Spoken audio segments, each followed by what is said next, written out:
Hey guys, it's Zach from Say What Zach here, doing our last top line video, which is the Winnipeg Jets. Winnipeg is the last one we have to do, so we are doing it through the new format. So I did it for the Washington Capitals and the Winnipeg Jets. Sorry I couldn't do this a little bit sooner, but at least to get it for a couple of teams. So, Winnipeg Jets, Connor, Scheifele, and Laine are your top line. So again, big players, big draft picks. All drafted in the first round, so they should be performing, and they are performing. Not so much as of late, but overall in their careers, pretty well. Kyle Connor.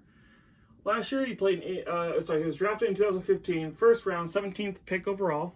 Last year he played in 82 games, 34 goals, 32 assists for 66 points, and a -7. This year he's played in 39 games, 17 goals, 18 assists for 35 points. He's a -4, so almost a point a game player. In his career, he's played in 217 games, 84 goals, 79 assists, 163 points, and he's a -10. So his career numbers are getting up there. He's only been around for a few years now.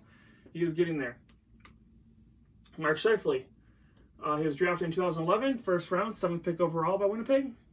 He's played in 82 games last year, 38 goals, 46 assists for 84 points. He was a +8. This year he's playing 39 games, 17 goals, 23 assists for 40 points. He's a +0, so he's over point a game player, which is why Winnipeg has been playing as well as exactly sitting where they are currently in the standings, even though they have had a rough week, which we'll get into in a minute. In his career, he's played in 487 games, 168 goals, 243 assists for 411 points. He's a +81, so he's again had a pretty good career so far. Patrick Laine, drafted in 2016, first round, 2nd overall pick to Austin Matthews. He played in 82 games last year for 30 goals, 20 assists for 50 points. He was a -24. This year, he's proved why he got that contract and why he fought so hard for it. 37 games played, 14 goals, 23 assists for 37 points. He's a +6, so he's a point-a-game player. He can pass just as well as he can shoot now. Makes him a much more deadlier player. In his career, he's played in 274 games, 124 goals, 97 assists, 221 points. He's a -3. So overall, again, decent career up to this point. Hopefully getting better, especially playing on top-line minutes, which is what he was arguing over in his contracts. He wanted top-line minutes. In their last 5 games, they played against the St. Louis Blues on December 29th and 27th, so back-to-back games against St. Louis. Didn't fare so well against the Blues, but then again, who does these days? St. Louis is on a great game, I think 8-game win streak right now. Yeah. So on the game on December 29th, this line had no goals, no assists. They were a -6, and they had about 20 minutes of time on ice, or ice time. They lost that game 4-1 to the Blues.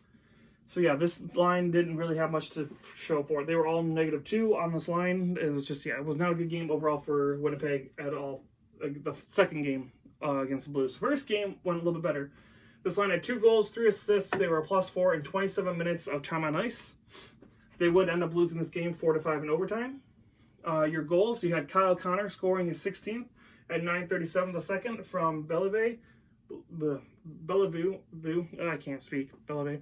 And Laine. So Laine gets an assist on Kyle Connor's goal. So that gives, again, just doing this video, I've picked any of the goals where one of these guys scored and he got an assist from another one of the guys. So show that they were on the same line, showing that they're producing. So Laine helps Connor get a goal.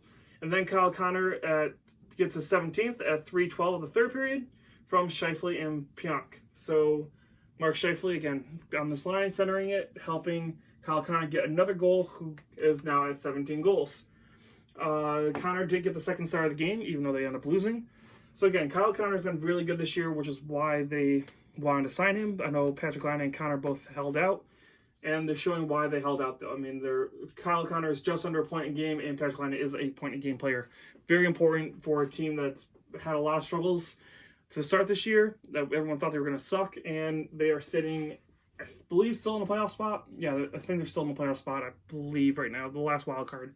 But they are still relevant and playing for playoffs. December 23rd, the game before the Christmas break, was against Montreal.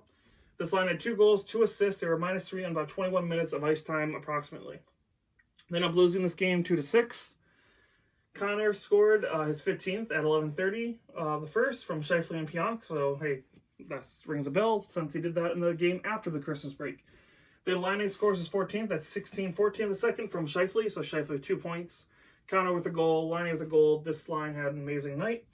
So that's why they had 4 points in this game. That was a good night for the top line. Unfortunately, a 2-6 loss doesn't show that they played as well as they could, but their team just couldn't get them the win they needed, which is again big loss. Montreal needed it, but yeah, Winnipeg, their top line has been producing to an extent. Again, that's two out of the last 5 where they've gotten some points. Sorry, three of the last 5 have gotten good amount of points, producing well, playing well together. And we'll talk about it right now with this December 21st game against the Minnesota Wild. They had 3 goals, 1 assist, a +6 in 16 minutes of time on ice. They won this game 6-0. They didn't get any. They didn't get any like line goals, if you will. So none of them scored and assisted on each other's goals. But 3 goals and an assist is a big deal. So you had Kyle Connor with an assist, Mark Scheifele with a goal, and Patrick Laine had 2 goals in this game. So yeah, that was none of them were like together, but they all chipped in and produced. Together as a line, obviously didn't do it, but they didn't really need to. 6-0. I'm sure after probably going up 4 or 5, they probably didn't even play that much together. Because usually you want to rest your top guys. You roll 4 lines once you start kind of have that big lead. I can't see them being on the ice a lot together at that point. So that may be why once they got a few goals, they just stopped playing together. And then the 5th game that they played, December 19th against the Chicago Blackhawks. So again, this team has been on a little bit of a struggle tier lately. And this is where it started. Well, it may have started before this. I just did the last 5 games. They had no goals, no assists, a -6 in 21 minutes on the ice. They lost this game 4-1. So yeah, big loss again. Yeah, they've lost 3 of the last 5, not doing great as of late. But this line has been doing what they can to keep this team afloat. If they made the playoffs, it would be a miracle considering, again, they had several holdouts. Dustin Byfuglien, they traded off a lot of their defense. Connor Hellebuyck has been playing amazing, having a little bit of a bounce back year. But yeah, that's going to be a big reason that they make the playoffs. Is this top line, again, with the fact that they've gotten how many goals in the last game? 2, 4, 7 goals. Sorry, 7 goals and 6 assists in the last 5 games. That shows how much this team has been producing, how much this team depends on this top line. Yes, they've lost 3 of those 5, but the top line is producing. If they just get another line going, Andrew Kopp has been playing pretty decent. They need to keep him going. Connor Hellebuyck has to keep winning as well. Their defense has to stay strong with a good goaltending because this top line can't carry them and do all the work. But yeah, this top line is doing what they can to make sure the Winnipeg Jets have a shot at the playoffs this year. Anyways, a little bit of a rant. But yeah, that's your top line video for the Winnipeg Jets. I hope you guys enjoyed it. This is Zach from Say What Zach. If you did, give us a like and subscribe. And I will talk to you guys again soon.